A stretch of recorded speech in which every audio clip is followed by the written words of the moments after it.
Good morning, good afternoon, and good evening, wherever you may be. This is Dean Robison from InsideSales.com, and we're getting ready to start our webinar here on how CoreDial accelerates sales development using Salesforce and InsideSales.com. While we're waiting for a couple of our other attendees to join, we're going to go ahead and roll a quick video here that buys us a little bit more time, but also gives you some background on InsideSales.com.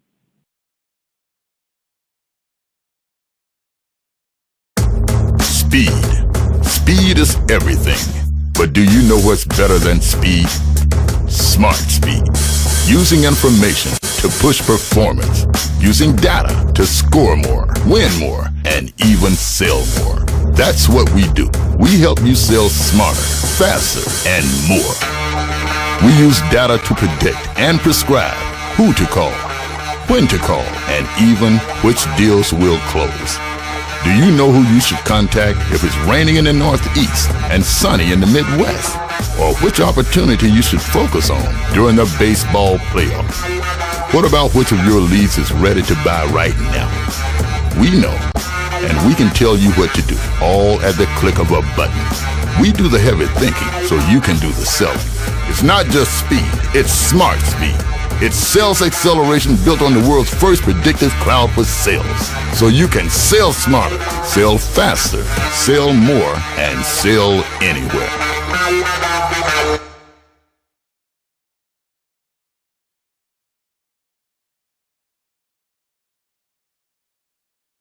All right, so thanks everybody for attending. Today's objective of the webinar, we've got really kind of four major topics that we want to go through. Number one, sharing best practices to increase inside sales performance. Number two, give examples of effective sales process cadence. Number three, show you how to get started by leveraging Salesforce. And finally, number four, providing a real case with real metrics on how it gets done with InsideSales.com for Salesforce. One quick administrative note, there is a Q&A capability in this webinar presentation. And so if you have questions throughout the webinar, go ahead and log them in the Q&A window, and we'll go ahead and try to address any and all questions that you have at the end of today's webinar. So without further ado, let me go ahead and introduce today's presenters. First and foremost, sorry everybody, you have me, Dean Robison. I'm the Senior Vice President of Customer Success at InsideSales.com, just recently joined here in June after 13 years at Salesforce, running various aspects of the Customers for Life organization there, from the professional services organization, global technical support, did a stint in M&A integration, and now at Inside Sales, I've got responsibility for our solution consulting side, support, customer success, implementation, and our business consulting arm, our strategy arm known as Momentum. And part of that Momentum team is a gentleman by the name of Gabe Larson. Gabe, I'll turn it over to you to go ahead and provide your own intro. Fantastic. Thanks so much, Dean. So glad to be here. Excited to be working with Jim and CoreDial on some of the exciting things I think we're going to talk about today. But as a quick intro on myself, been with Inside Sales almost 3 years. I think that actually makes me a senior citizen at InsideSales.com. Been working with Dean on what we call our Momentum Strategy team, and that team is really focused on making sure customers think about utilizing our system, but also wrap around our system good processes and good people to ensure success. So previous Inside Sales, spent a little bit of time at Accenture and Goldman Sachs. Thought I'd want to be different than what I am now, but I've ended up at InsideSales.com and having a blast doing it. So that's me, Dean. Excellent. And with that, Jim, we're going to go ahead and introduce you, one of our amazing customers, a joint customer between Salesforce and InsideSales.com. So I also want to allow you to not only introduce yourself, but go ahead and take it right into introducing our audience to who CoreDial is and what they do. Great. Thank you, Dean. Happy to be here. Happy to be participating. I was the 10th employee here at CoreDial way back in 2009, and if you want to jump to the next slide, I can kind of dovetail it into the discussion. But Absolutely. We have grown exponentially over the last 7 years that I've been here. We were established back in 2005. We are a software as a service company. We're a software company at heart. We have approximately 115 actually employees at this point. We intend to add another 30 to 40 employees in 2016. We were fortunate enough in the not too distant past to have an equity partner come on board, LR Partners. They invested $27.5 million in the organization. To that point, we were fortunate enough to be self-funded. We were generating or seeing exponential revenue growth, 50% month over year. And when you get to a point where you start to show up on a radar screen of some of the private equity firms, they want to take a closer look, and they liked what they saw in CoreDial, thank God. And again, they invested $27.5 million in our growth strategy for the remainder of 2015 through 2016. Our business model is, as a software as a service provider, is fully focused on channels. We don't sell directly to enterprises. When I got here way back in 2009, we did, but we exited that business, and we've been primarily focused on the channel organizations that we do business with. And we attribute much of the accolades that we've been able to receive on awards on the left-hand side because of their success. We humbly accept these awards as a result of the fact that our partners have been so successful and they've made us successful. So we attribute a lot of our success to our partners. That's excellent. So, Jim, I'm going to kind of turn it over to Gabe here to kind of probe into, you obviously had a lot of success. A lot of things were working well, but there might have been some business problems there. There might have been an itch that you were trying to scratch. Gabe, I'll let you kind of probe into that and find out what was happening that caused Jim to take some of the actions he did. Perfect.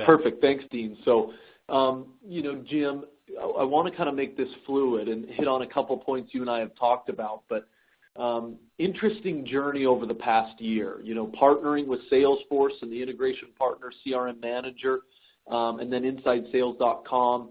Some real interesting things have happened, and I want to see if we can't capture that for the audience. So I wanted to start and ask you a couple questions, and I know you've got a few slides prepared for it, but around the concept of, maybe back, say, 6 months ago, what did CoreDial look like before, we really dove in together on the InsideSales.com partnership? And I wanted to start high level and say around the structure. What have you played with, or what has been some of the things you've found when you've looked at organizing and structuring your business? You bet. So being the 10th employee back in 2009, we were obviously a very small organization at that time, and everybody was, chief bottle washer, cook, and so forth. And we structured our sales organization very, very, very similarly to what most people do, which is we hired a sales guy, if you will, or sales gal, CAE, as we call them in our nomenclature. And we said, okay, pick up the phone and start calling people. And we had varying degrees of success because it's unusual to have somebody who's a closer also be a good generator of leads and a good cold caller, right? So our client account executives, as you point out in this slide here, or as we call them CAEs, same term, were responsible for everything. They were responsible for finding their leads. They were responsible for calling their leads. They were responsible for closing their leads. And our growth was not scaling the way we wanted it because it was more dependent on the individual salesperson's skill set than we would have liked. So as an organization, we were seeing limited success. I mean, we had a great product, and we believe we have a fantastic product, but we weren't effectively reaching our target audience in a systematic fashion. Yeah, and I love this part, Jim, because I thought, and this is a lot of people are on the same journey. So I think with some of those inefficiencies, then you realize if we're going to get to more of a high velocity or systematized process, walk us through kind of how this existing sales structure is kind of formulated. Yeah, absolutely. So then what we started to do is we started to specialize and break apart the sales process in a way that, again, made it more systematic. So now we have a team that specializes on generating leads, a team that specializes on calling the leads and booking appointments. So those are the folks in the middle, the business development folks. and then we have account executives that walk our prospects, through the sales process. So in this way, we accomplished some important goals for ourselves. Our training became easier to administer because salespeople didn't have to learn everything and do everything. So as I hired salespeople, I could specialize or have them specialize in a specific function, and getting them trained and productive was a much easier thing for us, and obviously we saw greater success with that. Yeah. Let me see here. The other thing is we created a migration path or a career path, if you will, for some of our salespeople if they had the skills to move to the next role. That's not always the case. Sometimes you have people that are really great at cold calling and setting appointments, and frankly, sometimes that's all they want to do. They don't want to take on the responsibility of being a salesperson or account executive. They're happy with that, and they just want to stay there. But those who wanted to grow and learn more, I put in place a more systematic training agenda. So twice a week for my BDAs, for example, we just sit for an hour and I talk about the business and what we do and how we do it and who we sell it to and why it's important to them and how we sell it to the people that it's important to. And in that way, we're starting to nurture some of the folks that are in the business development role to potentially become channel account executives. And it's been wonderful for us, again, for those who are qualified to do that, because I get a lot of productivity out of the BDAs when they're in that role, and then it makes it easier for them to roll into the next role, the account executive role, again, assuming they're capable of doing so. I think that. Yeah. I'm sorry. Go ahead, Jim. No, I was just going to say, not to sound like I'm a sales guy, if you will, for inside sales, although I believe in the product tremendously, which is why I'm doing this, is that we're looking forward to taking advantage of a lot of the other tools that we don't use today on inside sales with respect to vetting our salespeople's skill sets. I think there's a lot that we can be doing in that area that we're not. Yeah, this is interesting. I mean, a lot of organizations, I think, are moving towards this, again, the more specialized model. Our data actually says that organizations who can effectively split that appointment setter versus closer actually produce more and have better close rates due to some of the specialized nature of the business. So sounds like you were able to successfully migrate to that. What I thought was interesting, though, was kind of the next step you took in your evolution. So, once that structure was in place, rather than maybe, running out and maybe trying to just buy a system there, you did take one more step, which was really look at and say, okay, now that I've got the specialized model, how should people be working together in order to drive success? And I thought it was fascinating. I thought maybe it'd be interesting to walk through your thought process there. Yeah, so we were already using Salesforce.com in the organization. And by the way, the evolution of what we've been doing has been over the course of my time here. We started to break apart the sales process probably 3 years ago, and then as we saw success in breaking it apart, we kind of landed on where we are now. And actually, I'm considering adding another role to the sales organization as well, but that's neither here nor there. But we were using Salesforce.com in a pretty extensive way. And we were able to organize it, we believe, in such a way that it represented the process that we had put in place from a lead gen perspective and also our sales process perspective. So, again, we have a list of leads or a list of prospects potentially that are acquired, or there's an acquisition of maybe 1,000, 5,000, 10,000 possible clients for us, and the lead gen group is responsible for scrubbing those leads, making sure the company names are right, the addresses to phone numbers, and all the basic stuff you'd want to know. And then from there, it's almost like a production line. The inside sales people, the business development associates, as we call them, who are calling the leads, are just making calls, and they're using the inside sales dialer to just hit next, and it's become a really productive environment from that perspective. It's more kind of just get your headset on, you sit down, and all the tools you need are sitting right there for you. It's inside sales, it's Salesforce.com. You have your phone, and it's just kind of you're rocking and rolling for the day. And then ultimately, once the salespeople, once the person, the BDA or our lead gen people, again in phase 2, once those folks find somebody that's interested in talking to an account executive in more detail, then they pass the lead, they set up an appointment, and the salesperson goes through the process of qualifying and then ultimately, hopefully, signing a contract. Was that the detail? Yeah, and I thought, yeah, I think it's interesting because there was a study out there done by CSO Insights that said, I believe only 25% of companies have actually taken the time to map out their sales process. And I think as you migrated to the new structure and then took the time to kind of say just what you walked us through right there, phase one, this is how we kind of get our leads, and phase two, this is where my business development team comes in and qualifies, and then phase three, where my account executives come in and close. I think you were really able to figure out where some of the strengths and weaknesses were in your process, and I kind of want to get into some of those now. So one of the things I thought was fascinating, Jim, was double-clicking on that business development team was in partnership with CRM Manager, your Salesforce integration partner, how you were able to build a cadence strategy within Salesforce that I thought was pretty cool. And can you walk us through kind of the thought process and how you put that together?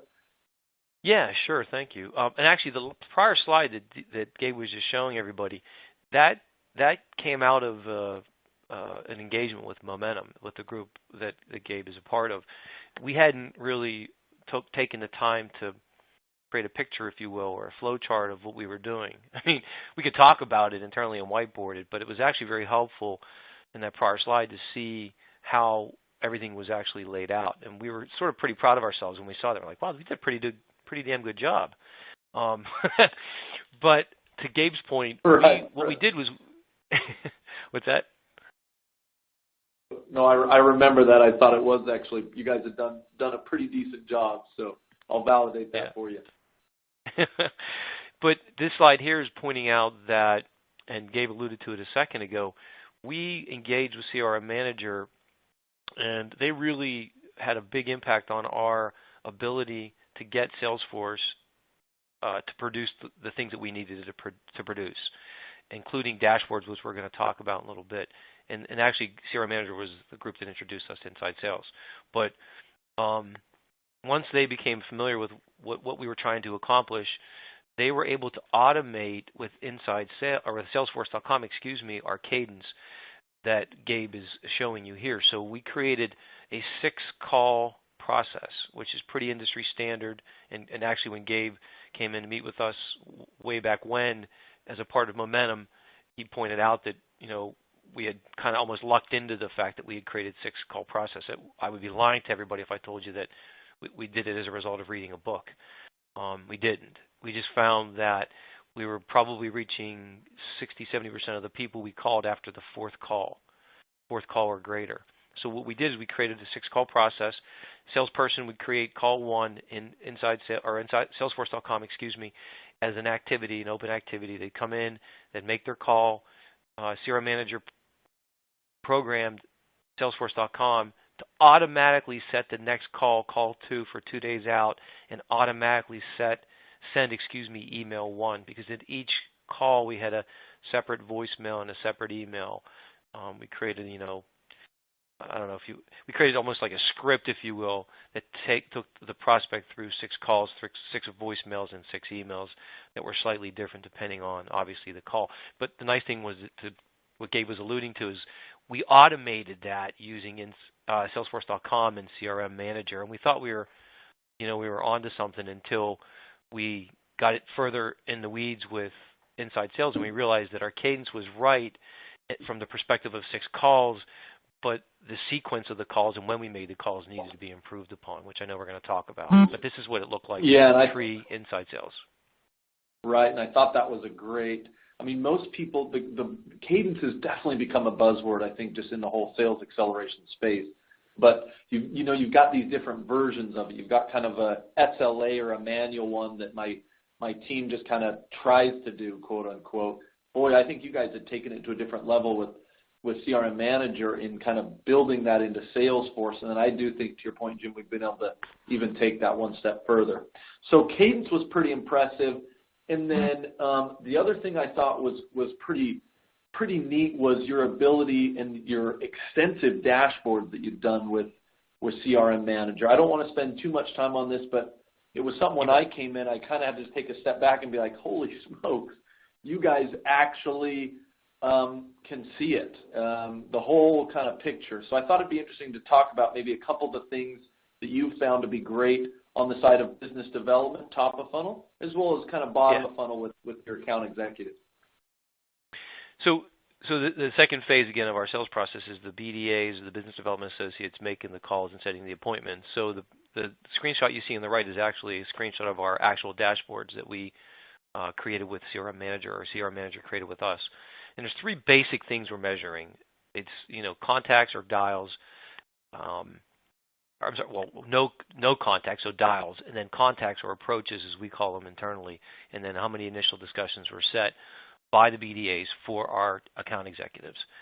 And we also measure things like what percentage of the calls the BDA makes are in certain territories, if the BDA has uncalled leads, if there's leads sitting idle leads, stuff like that. But if you go to the next slide, there's 4 screenshots of the dashboards in a little more detail. Can you go to that next slide, Dean, or should I do that? There you go. I got you, Gabe. There you go. So I know this might be a little hard to read, but the one dashboard showing initial appointments set month to date by BDA, and the BDA's names are across the bottom there, and the chart on the left shows how many they've set, and we have a quota, obviously, per month for our BDAs. So I know at any given time what the appointments set are by BDA and for the entire team. And my BDAs have their own dashboard, which is their numbers. So I see a roll-up, which is what you're seeing here, and then the BDAs have their own individual numbers. So the one on the left is how many initial appointments have been set month to date. The one next to that, it shows their activity by day. So it shows Monday through Friday how many calls they made, how many people they spoke to, and how many initial appointments they set. And we show that both in graphical form as well as numerical form. And then the third graph on the right is the BDA hit rate. So how many calls did they make, how many people did they speak with, and how many appointments did they set. And the final graph on the right, far right, is how many opportunities are in the pipeline as a result of the BDA's activity. So, these are things that are really important to us and, frankly, as well as our BDAs. And so when you move into the next phase of our sales process, which is our account executives, we did the same thing in that we created dashboards for them. And, again, the dashboard screenshot on the right is our actual dashboards that we worked with CRM to create. And we defined a very specific sales process for account executives, and that's listed here on the left. We have initial discussion, a software demo, a business discussion, initial contract delivered, we contract negotiate and review, and then we sign the partner. There's some other interim steps in there that are maybe a technical discussion or two, but the point is that that's our process, and we measure every one of these activities for the week, for the month, of the year, by channel account executive, by account executive. And we don't do these things to micromanage everybody. Rather, we hold everybody accountable, of course, but we want to make sure everybody's on the same page, and we want to help our account executives do a better job of managing their business. And ultimately, for the company, we're able to see what's happening with the forecast, and we can plan better. One of the things that I learned early on in my career is that when a sales manager or executive tells salespeople to create reports without actually creating value for the salesperson, it doesn't typically go very well. So I took the approach, early on in my career, that if I were going to create a report that I had to present to the CEO, whoever, the board, that it should be a report that's meaningful to everybody, not just the people in the boardroom or the CEO. And if that were the case, then the channel account executives, the salespeople, would be more inclined to do a better job of making sure those reports are accurate and timely and so forth. And I think we've done a really good job of that. Yeah. And Jim, the thing I thought was probably most impressive was, coming in and being able to see, everybody talks about reports. We all know that people think reports are important, but boy, I think you guys had a good governance program around it. And then most importantly, top of funnel, you had activity metrics, you had appointment metrics, and then you had real visibility into the bottom of funnel. And so I thought, wow, one of the few companies I think I've seen who's been able to really nail the entire funnel, which I thought was pretty impressive. Thank you.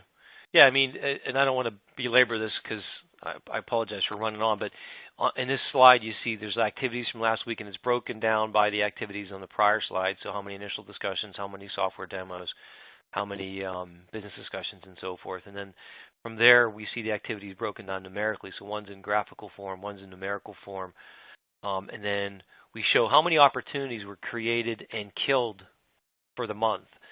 So the blue bar, which again might be hard to read, shows created opportunities by salesperson, and the green is how many they killed. And hopefully your blue bar is higher than your green bar. That's what you're really looking for. And then right. for the entire pipeline, you just hope the net pipeline increases as well. So on the far right, you can see the value of the pipeline by stage. And we're doing some other things again, like I measure hit rate. How many opportunities are created that end up being closed? What's the average days a opportunity is in the pipeline before it closes? What's the average number of days deals that are killed are in the pipeline before we kill them? It's been interesting to watch that from the day that the opportunity has been created to the day that it closes. Sometimes ranges between 30 to 35 days, and almost without exception, when we kill a deal or we take it out of our pipeline, it's been there for 60 days or greater. And yeah. So, and I think there was some real visibility there that I think is advantageous. And again, to the audience, if you have questions, I think some of the things these guys have done about reporting, feel free to type that in. So Jim, I think that's a pretty good overview of some of the things you were doing previous. And then as you and I talked, you got introduced to InsideSales.com. We came in and started talking. We did kind of an analysis of your current state. And I think we both kind of came to the same conclusion as to, hey, there's some really great things going on. And within Salesforce, you've been able to really optimize some things. But the question was, how do we take it to the next step? And we've highlighted them here, but maybe you could take us through, we were doing great things, but what were the 3 or 4 or 5 things that were kind of annoyances, pain points, or areas of opportunity that you saw? Yeah, no, that's I talk about how I evolved my relationship with inside sales, and Gabe will tell you, like I guess a lot of salespeople and executives, I don't lack confidence, and at times I've been accused of being arrogant. And so when I first engaged with inside sales, I thought I was pretty damn smart, and I didn't know if I could learn anything from them, given what I had thought we had already accomplished. And so as the trust started to build between us, and I started to realize that these guys know what they're talking about, and they have a lot of credibility with me, they've built that credibility over time, there were areas for sure that we could improve on. And as I started to open up to them about those things, which I wasn't willing to do initially, I realized that they could help me with those. So the primary things that we wanted to see improve revolved around more conversations. Right? We want to have our salespeople have as many conversations as possible. I want my people either selling or talking to somebody about our services throughout the day. And so if I could get my business development associates in a situation where they could reach more people, that would ultimately help in a variety of ways. So that was one of my more pressing desires. How do I do that? And we'll talk about it in a second, but Inside Sales has a really cool tool that allowed us to increase the number of conversations we were having. We also thought that although our cadence was pretty slick and we were pretty darn smart, again, based on what we came up with, that as I started to listen to Inside Sales talk about cadence, it was different. They talk about not only should you just make 6 calls, of course, but it's not just making the calls, it's when you make the calls and who you call and what order you call them in. And the process that we created with CRM Manager was wonderful, but it didn't take any of that into account. We called 6 times. We didn't call during a certain time of day or a certain day of the week. It was 2 days after the first call was the second call, boom, we made the call. And although we were seeing some success with that, I knew that there probably was a better way to address that. We wanted to, although again we thought the dashboards were pretty slick, we thought we could improve upon the data and the quality of the data. And finally, in light of the fact that we want our people selling more than just leaving voicemails, we wanted to not have our salespeople, our inside salespeople, our BDAs, leaving voicemail consistently. They're making about 100 calls a day now, which is what we want. And, I don't know about you, but after you leave 100 voicemails in a day, you sound bad. You feel bad, and I'm sure the voicemail doesn't sound all that darn good either. So that's exactly right. I knew that's exactly right. I knew that was a problem. Yeah, so with these 5, I remember, Jim, you and I talking, and we kind of introduced, our Neurolytics platform that, talks about efficiency and productivity and visibility. And I was talking, hey, I think there's some great opportunities to be able to maybe solve some of these pain points and even get you, you're on second base. Let's see if we can't get you to third base. But I remember when I introduced the concept of Neurolytics, what was the line you kind of said? You said something to the tune of, when I first, no one ever told me, I never heard of Neurolytics before except when I was watching Star Trek. So when I first heard you guys talking about Neurolytics, I'm thinking, this is science fiction. There's no way that's right. Computer, right. There's no way a computer can tell my salespeople who to call, when to call, and the best time to call. I had a really hard time with the whole concept, and frankly, letting go. Right? It's kind of letting go of the control of the process that we had created that we knew, although it wasn't optimal, was working, and that was my apprehension. So I had a lot of questions, as you know, about how that worked and whether it would work. No, definitely. And for those of you in the audience who don't know, the Neurolytics platform from InsideSales.com is a machine learning algorithm that's aware of both people and companies, but also the context around which they make decisions. So over the past 10 years, InsideSales.com has gathered you can see the number there, quite a large number of sales interactions. And these interactions are analyzed real time. And then that information is utilized to be able to help your people sell faster and smarter. And we'll talk about some of the different levers and tools that Jim used within the Neurolytics platform to do that. So why don't we jump into that now, Jim? So sure. When Jim and I sat down, and then Jim, I'll let you talk about a couple of these points, we looked at that process, and I loved, again, that we started with the process and then said, okay, how and where can we fit in some of these different features and systems as part of the Inside Sales Neurolytics platform. So what you're seeing here is, again, Jim's 3-phase process, but then we highlighted these black boxes where some of the different features and tools would be able to come in and potentially draw immediate impact and solve some of the pain points that Jim just mentioned. So I want to go through and talk about a couple of these in kind of a systematic way. So the first one was on prioritization. Jim, before, it was kind of, subjective is not the best word, but, who we just called every other day leads right. that basically came in. And with the Neurolytics platform, we kind of introduced a slightly different concept, and I thought it might be interesting to have you explain from your side how you kind of came to your moment of truth on that. Mm-hmm. Right. Well, what we did was, because I was a little apprehensive even after, having folks like Gabe and others explain it to me, I didn't want to fully roll it out. I wanted to take a little bit of time and seeing it work. So I picked one of my inside salespeople, my BDAs, who's, I don't know, her name is Elisa. She's always forward thinking. She's trying anything at least once. So I figured I'll let Elisa try it and see if it works. And within a couple of hours, she came into my office. She's like, "Wow, I'm getting people on the phone, and they're all the right people to call." To which, I smiled and I said, "Okay, well, go back and do your job and tell me what you think at the end of the day, not just right now." So, right. So we implemented. I mean, we had to do some tweaking on the technology side, or the Neurolytics side, to make sure there's certain information you got to put in the system to have it pull the leads. So as we started tweaking through that with Elisa, and it was working, then I rolled it out to another about a half a dozen people in my group, and then by the beginning of October, everybody was using it full bore. And and I think the interesting thing. Oh, sorry, Jim. I was just going to add this point real quick, because when we first started, I think we went through and started to analyze your data, and I'm showing the graph here. You see kind of that gray box is, basically our close rate, and then those yellow boxes indicate rep effort. when we started it, we said to Jim, hey, look, it looks like when we study your data, some of your very best leads are closing at almost 10 times the rate of your worst leads, but your reps are spending almost equal amount of time on everything.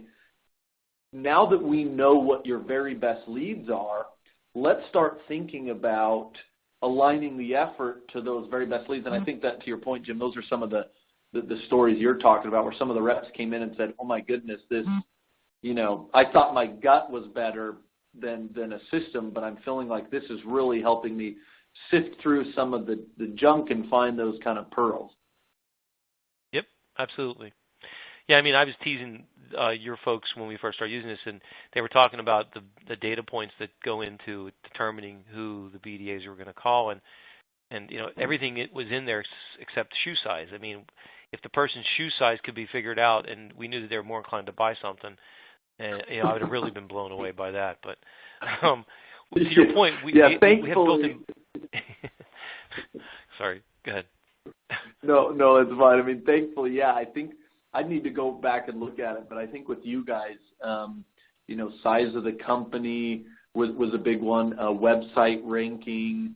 There was a couple, I think title, demographic also fit into it. When we went through and looked at, I think there was 400 or 500 data points. Certainly some popped out. I don't remember if shoe size was one of them. I'll have to double check that for you. Hair color, shoe size, whatever. That's right. That's right. So that was on the concept of prioritization. And I know one of your other issues, you guys were dialing 100 dials a day, and we needed to just get them speaking to more people so that they weren't, quote unquote, wasting the time. Walk us through kind of the Neurolytic tool we call local presence and how that kind of worked to your advantage to get more people on the line. Yeah, definitely. It was one of the more, because we rolled out local presence right away. And we took a little bit of time with NeuroView just because we wanted to walk before we ran. So from day one, when we put local presence in place, we were having more conversations. We were getting more people on the phone. A lot of the people that we contact they're more parochial in their geography. A partner of ours in LA might do business in Southern California, but typically doesn't do anything in Arizona or Northern California. That's not always the case, but that's typically the case. So when our prospects were seeing local phone numbers come in, they're picking up because they don't know if it's a prospect, they don't know if it's a client, they don't know if it's their kids. They were just answering the phone, and it had a huge impact. I can't even tell you how many times I had my salespeople come to me and say, I haven't been able to get that guy on the phone forever. And he picked up the phone right away when he saw the local caller ID. So that was a very big deal. The thing that's fun, and we're going to go into this just in a minute, everybody, because we want you to kind of show some of the numbers in the boost. But I think we both saw qualitative as well as quantitative value there. The important point on local presence is that we're not spoofing the caller IDs, right? Oftentimes, I know, Jim, when some of your reps did a call out via local presence and then maybe they didn't get somebody on the phone, if that person actually called back on that number, it routes it right back to the individual who called. So being able to get outbound and then inbound phone calls on that, I know some of your reps were kind of like, what the heck? How are you getting to have everybody answer? And I think that's an important part of kind of that Neurolytics platform.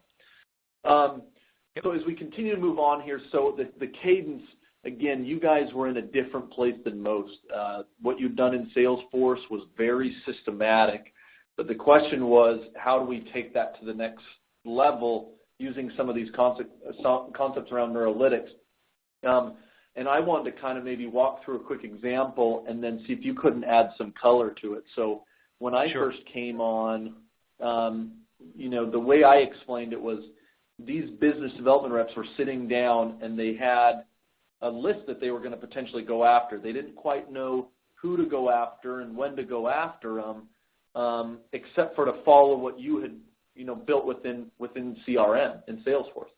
So what we did first and foremost was say, okay, we've scored them. We now know out of these 200 people who is actually best to go after.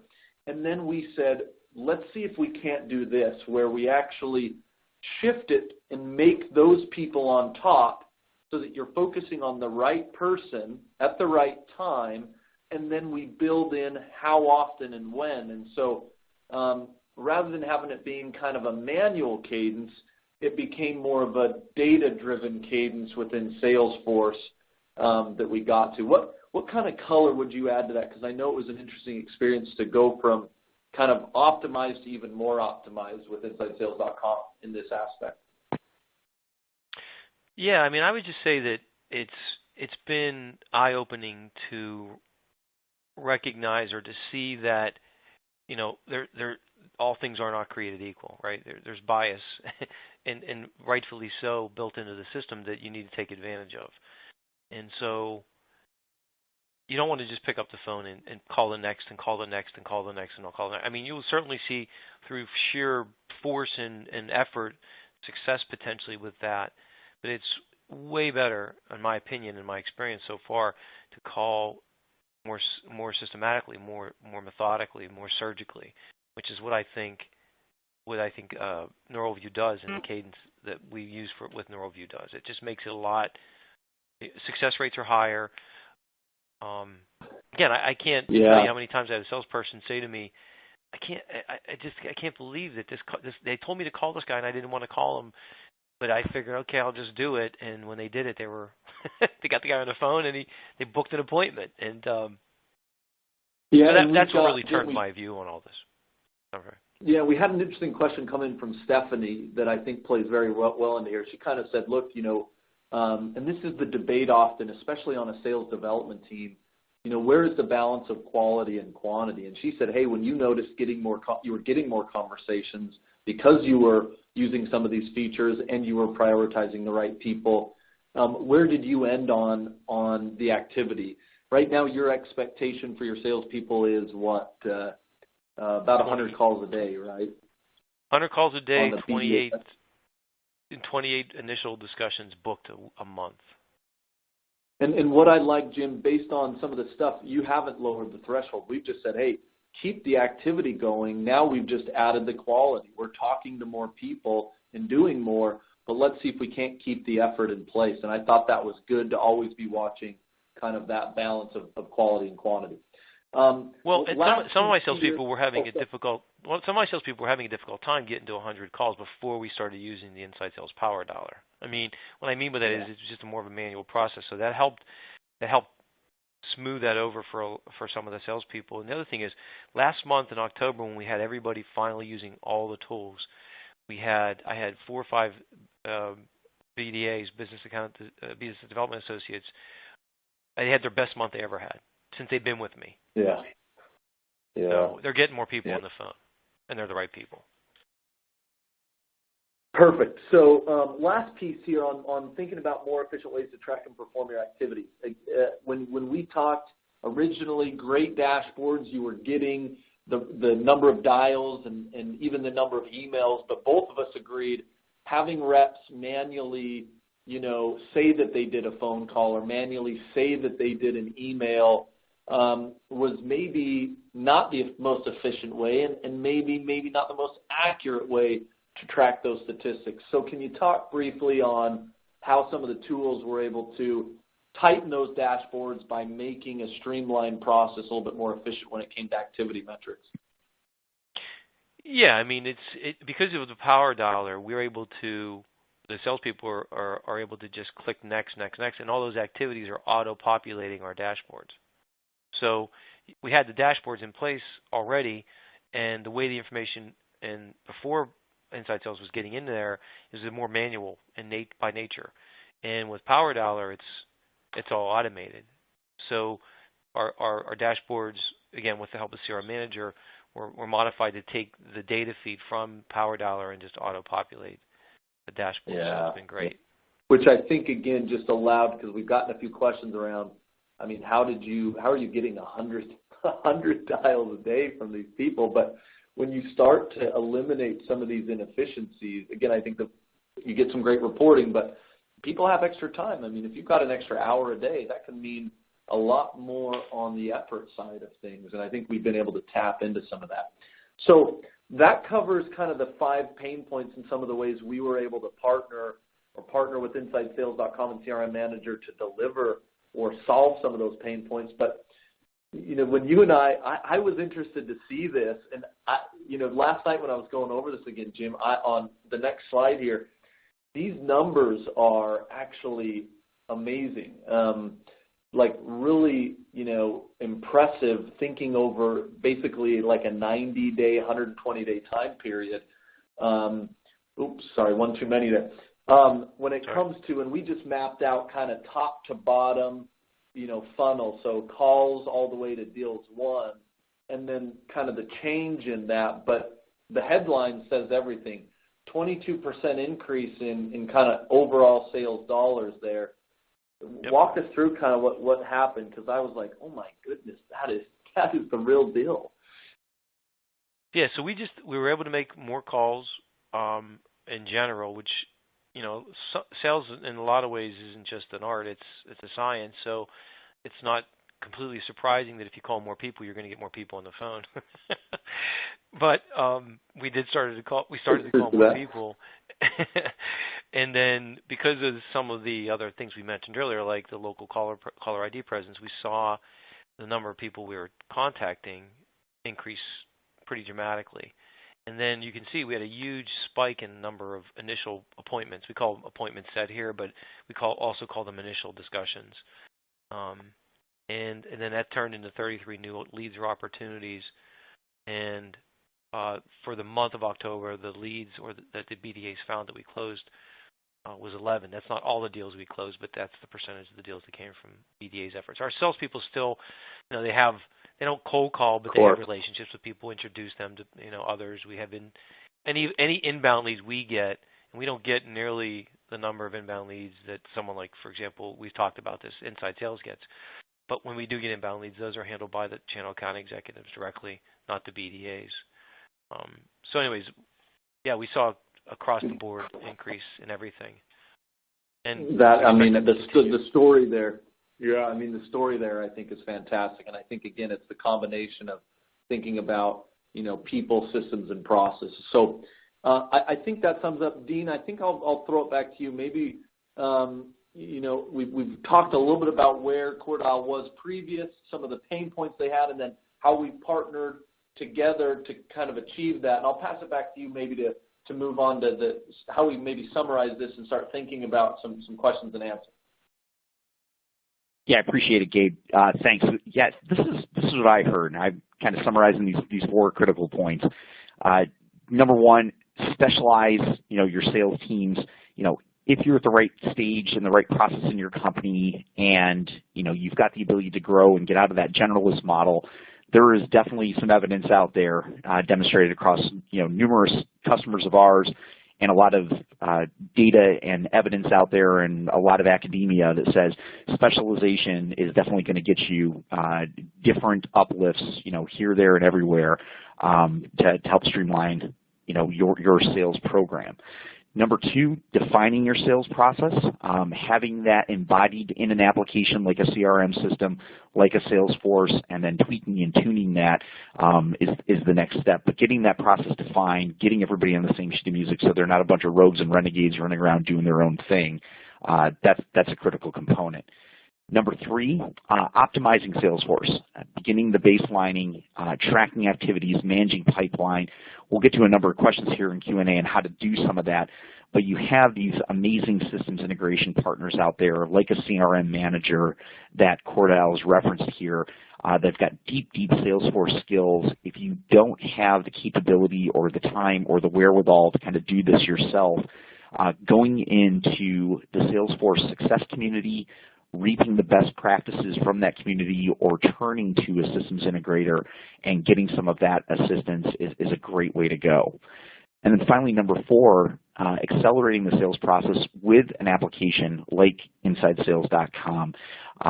We've got a lot of, it's not for everybody, but for those that are in this spot where they're ready to get that extra lift out of their sales program and be able to get the rigor, the discipline, the process, the insight out of our application, it is the right solution for those out there ready to take that particular step. So with that, I'm going to go ahead and start picking off a couple of the questions that we've received in the Q&A. I'm going to start with a question that came in from a gentleman, Mike Z, who asked, you mentioned the increase of sales organizations that made the switch from all-in-one to broken out sales roles. Any data or additional information on that? Gabe, you were able to answer in kind of the Q&A window, but I think everybody would have that particular question. Where can they go get resources and information to kind of prove out some of these concepts that you and Jim talked about? Yeah, this is one, Mike, that I'm amazed about. It's so prevalent now in the industry, especially in SaaS, to see somebody specialize their sales function. You'd think there'd be a lot more data out there, but unfortunately there's not. There's some when you go to different inside sales consultants that I've seen. The main study that I typically quote is one we did in partnership with a gentleman by the name of James Oldroyd, who was a fellow at MIT at the time, and that said 7-point higher close rate. Organizations who can specialize the appointment setter versus the closer see a 7-point higher close rate than those that don't. If you'd like to dive into that more, you see my email or LinkedIn there. Feel free to hit me up, and would love to kind of double click on that. Excellent. Yeah, the other thing we did is go ahead, Jim. I was just add that one of the books that I read is Predictive Revenue. So it's not a be all end all, if you will, but it does get you moving in that direction with the help of people like Gabe and others to get you where you want to go, I think. Excellent. The next one I'm going to tee up is from Christopher I. Jim, I'm going to have you address this one. Chris's question is, using the assembly line technique, how many calls are the BDAs making in the dialer each day? So you addressed some of that, but I think just diving in a little bit more and answering Chris's question directly. Yeah, it's 100 dials a day per BDA. So excellent. We as we got better and better, and we started implementing the PowerDollar for inside sales, we were able to, that's a number we're comfortable with. We don't feel like we're overworking or underworking the BDAs at that point, but pretty straightforward to be able to make 100 calls a day. Actually, I have some of my better people telling me they could do that within 4 or 5 hours, which I'm surprised by. So I might increase that. Excellent. The next one is kind of a grouping of questions from Roland J. and Nick F.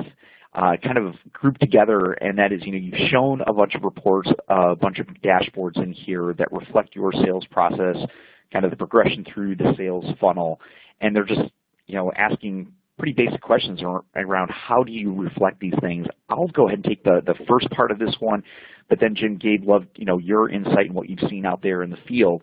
So this is my answer to this is kind of born and bred out of all those years at Salesforce, and then seeing our customers now at InsideSales.com and how they do this. The reporting engine, the reporting capabilities inside of Salesforce are great. It's definitely improved over the years. But for many, especially those that aren't super adept at pivot tabling in Excel or something like that, it can be a little daunting. And so turning to Salesforce support and opening up a question with them and seeing if they can quickly answer a question if you have a very specific support question or kind of a report-related question is one way to go. The success community at Salesforce is an amazing treasure trove of best practices and people ready to kind of dive in and help you out in formatting certain metrics and certain reports that you could reflect inside of Salesforce.